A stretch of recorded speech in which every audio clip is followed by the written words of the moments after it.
السلام علیکم ناظرین، کیا حال ہے؟ میں امید کرتا ہوں آپ لوگ خیر عافیت سے ہوں گے۔ آپ لوگ کی عافیت خیر ہی مطلوب ہے۔ ناظرین، میں آپ کا host Samar Gondal, food scientist and nutritionist.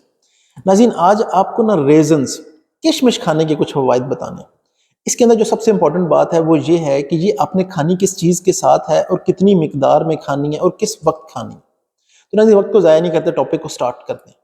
ناظرین، آپ نے کیا کرنا ہے کہ 15 سے 20 دانے اپنے کشمش کے لینے، اپنے ان سے 1 گلاس پانی میں بھگو کے رکھ دینا، اور صبح خالی پیٹ آپ نے یہ جو دانے ہیں کشمش کے یہ آپ نے کھا لینے ہیں، اور اس کے بعد 1 کپ آپ نے نیم گرم دودھ کا پی لینا ہے۔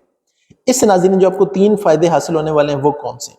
ناظرین، سب سے پہلی جو چیز بتانی ہے وہ یہ ہے کہ اگر آپ کو تیزابیت کا مسئلہ رہتا ہے، آپ جب بھی کچھ کھاتے ہیں تو آپ کو ایسے لگتا ہے کہ تیزاب باہر کی طرف آ رہا ہے، آپ کو بدہضمی ہونا شروع ہو جاتی ہے، تو جو ریزنز کے اندر، جو کشمش کے اندر فائٹو نیوٹرینٹس موجود ہیں اور جو فائبر موجود ہے وہ کیا کرے گا؟ ایک تو آپ کے ہاضمے کو نارمل کر دے گا، اور جو آپ کے تیزابیت کا مسئلہ تھا ود ان اے ویک آپ دیکھیں گے کہ آپ کی تیزابیت کا جو مسئلہ ہے وہ بالکل ختم ہو گیا۔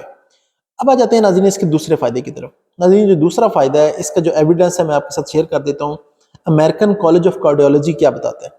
امریکن کالج آف کارڈیولوجی یہ بتاتا ہے کہ اگر آپ اسے ریگولر آپ ڈائٹ کا حصہ بتاتے ہیں، جیسے میں نے آپ نے بتایا ہے، اگر آپ اسے ڈیلی کنزیوم کرنا شروع کر دیتے ہیں یا دن میں بھی تھوڑے بہت لے لیتے ہیں، رات کو بھی لے لیتے ہیں، تو اس سے کیا ہوگا کہ آپ کا تقریباً 4 سے 8% تک جو آپ کا ڈائسٹولک بلڈ پریشر ہے وہ کم ہونا شروع ہو جائے گا۔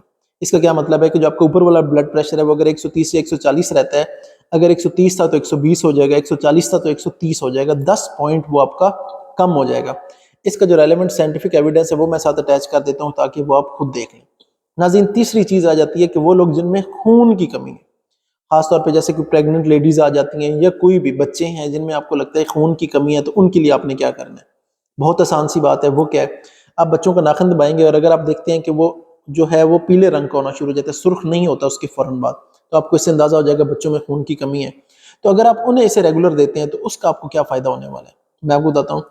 جو ریزنز ہیں، جو کشمش ہے، اس کے اندر ایک اچھی مقدار فولاد کی، یعنی کہ آئرن کی موجود ہوتی ہے، اور آئرن ایک اہم جزء ہیموگلوبن کا جو ہمارے خون کے اندر سرخ خلی ہے، اور اگر یہ نہیں ہوگا تو کیا ہوگا کہ آٹومیٹکلی بچوں کے اندر خون کی کمی ہونا شروع ہو جاتی ہے۔ ہیموگلوبن کے بغیر آپ کی جو آکسیجن کی سپلائی ہے وہ سیلز تک، خلیوں تک ہو ہی نہیں سکتی۔ تو اگر آپ اسے ریگولر بچوں کو یا بڑوں کو جنہیں بھی دیں گے تو آپ دیکھیں گے کہ اگر ان میں خون کی کمی تھی تو وہ خون کی جو کمی ہے وہ ختم ہونا شروع ہو جائے گی۔ تو ناظرین، یہ 3 اس کے فوائد تھے۔ کیا تھا کہ اگر آپ کو تیزابیت کا مسئلہ ہے وہ آپ کا جاتا رہے گا، ایک چیز ہو گیا۔ دوسرے نمبر پہ اگر آپ کو خون کی کمی تھی وہ بھی جاتی رہے گی، اور اگر آپ کا بلڈ پریشر ہائی رہتا ہے تو وہ بھی آپ کا مسئلہ حل ہو جائے گا۔ تو ناظرین، میں امید کرتا ہوں کہ آج کا سیشن آپ کے لیے فائدہ مند رہا ہوگا۔ کسی قسم کا کوئی سوال ہو تو کمنٹ باکس میں آپ پوچھ سکتے ہیں۔ اپنے ہوسٹ سمر گوندل کو اجازت دیں۔ اللہ حافظ۔